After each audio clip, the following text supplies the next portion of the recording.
Right. Good afternoon. Welcome to Valuable Coaching Daily. Um, we're starting a new series here, trying to get out some shorter thoughts each day. Going to have some clips from some of our previous and future interviews, and hopefully do some short form interviews with people as well. Tomorrow I'll be speaking with Kevin, my co-host, and we'll just be kind of going over what we've talked about so far with the coaches that we've seen. Yesterday we were able to talk a little bit about the importance of teaching and coaching, and for coaches to learn how to grow and not focus so much on winning, but focus on teaching the skills that these players need going forward. We'd love for you to follow us on Instagram at Valuable Coaching, subscribe to our YouTube channel at Valuable Coaching.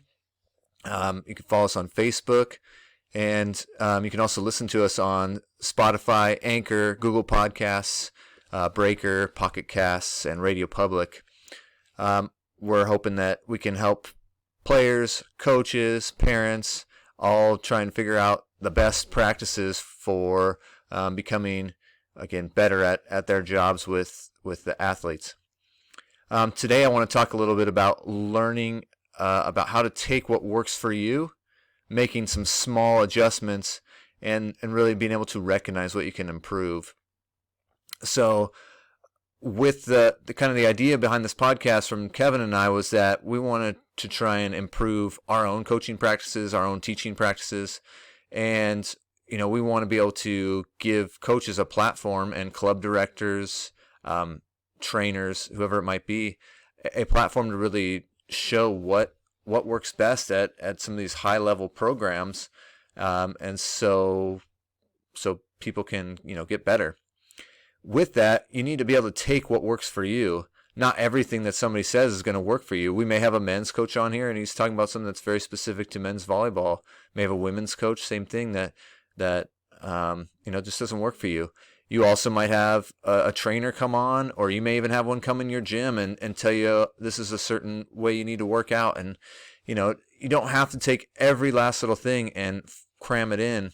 You have to find what works best for you and move forward. And then when you move forward, you need to make small adjustments. Too often we see something that we really like and we want to implement it right away, and we make this big adjustment and it just doesn't work for us, and then we get frustrated. I've done this with drills as a coach before, where I see somebody do this drill and I try and take it back to my practice and I don't quite set it up the same way, and it just kind of falls apart, and then it kind of leaves a lingering effect on practice. Whereas if I would take small parts of that, slowly implement it, get my players more used to this new drill, new skill, whatever it might be, then they would be better off.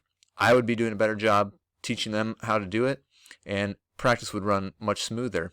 Same thing goes as a player. You may get told how to correct something in order to do it better, and if you throw all those things in at once, it may really throw you off, and then you're going to be frustrated, and you may not really believe that that's the right way to do it. So you have to kind of take small steps to move forward and make very small adjustments. And with that, you have to recognize where you can improve and be ready to take some feedback, from whoever's able to give it to you. As a coach, it's tough sometimes. Sometimes you're the head coach. Everybody is looking to you. You need some feedback as well as to how you're doing, and it can't always just be the scoreboard. We talked about that a little bit yesterday. Sometimes the scoreboard lies to you about really how well your team is improving. You could be losing and you could be getting incrementally better, and it's going to take you a long ways throughout that season, throughout the next year. Whereas a team that's winning could be focused on the wrong things, and again, down the road, it may not pan out. Or as a college coach, you may have students that are graduating that are going to leave high school as well. You may have a group of seniors that are really good, that are carrying you, and if you're not allowing them and yourself to teach the underclassmen, then you're not going to be able to move forward that next year and be successful. So you got to try and recognize these areas to improve.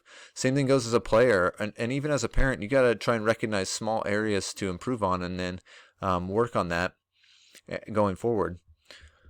So what I'd like to see from my team might be different than what you want to see from your team. The focus that you have, but that's where when we've talked to a lot of these coaches, We've talked to a few coaches that have come in, programs that were struggling a little bit, that needed to be built up. They had to take those programs and really make them their own. They couldn't just come in and try and do the same thing and hope that it worked. Same thing even if they were taking over a program or they were coming in as an assistant in a successful program. You can't come in and just try and copy exactly what somebody else is doing. It's not going to be authentic. And players sense that. I think, parents, when you're recruiting or if you're working at a high school, they sense that. If you're not being authentic, you're trying to do something that's not real to you and how you coach, then it's going to come across awkward and it's not going to work well for you. So, as a coach, you got to take kind of a full look at your program and know what you can work on. And with that, one thing we've really been hearing from a lot of these coaches and even club directors who are really, we feel like, are doing it right, they're starting to implement areas of when they're looking at recruits, they're looking at their conditioning, whether they're starting to weight train, if they're doing it correctly. And for some of them, they're even, putting them into their program if they've really have been ready as they're coming up. Excuse me. And, so yeah, that may be an area where you can improve. Talking a little bit about nutrition. Often young athletes are just not taking good enough care of their body. And what these Division I coaches are saying and NAI coaches are saying is that, they don't want to recruit somebody that's coming in that's out of condition because they're more likely to get injured. They can certainly build them up, but they want somebody who their body is in good enough physical condition to jump right in and compete and learn how to do these exercises. They may not have you doing huge lifts and lifting a lot of weight and running a ton beforehand, but you have to be in good enough condition to come in and learn how to do those things properly and take them and roll with them. So as a coach, again, how can you implement that if you're a high school coach, a club coach? How can you start talking about nutrition?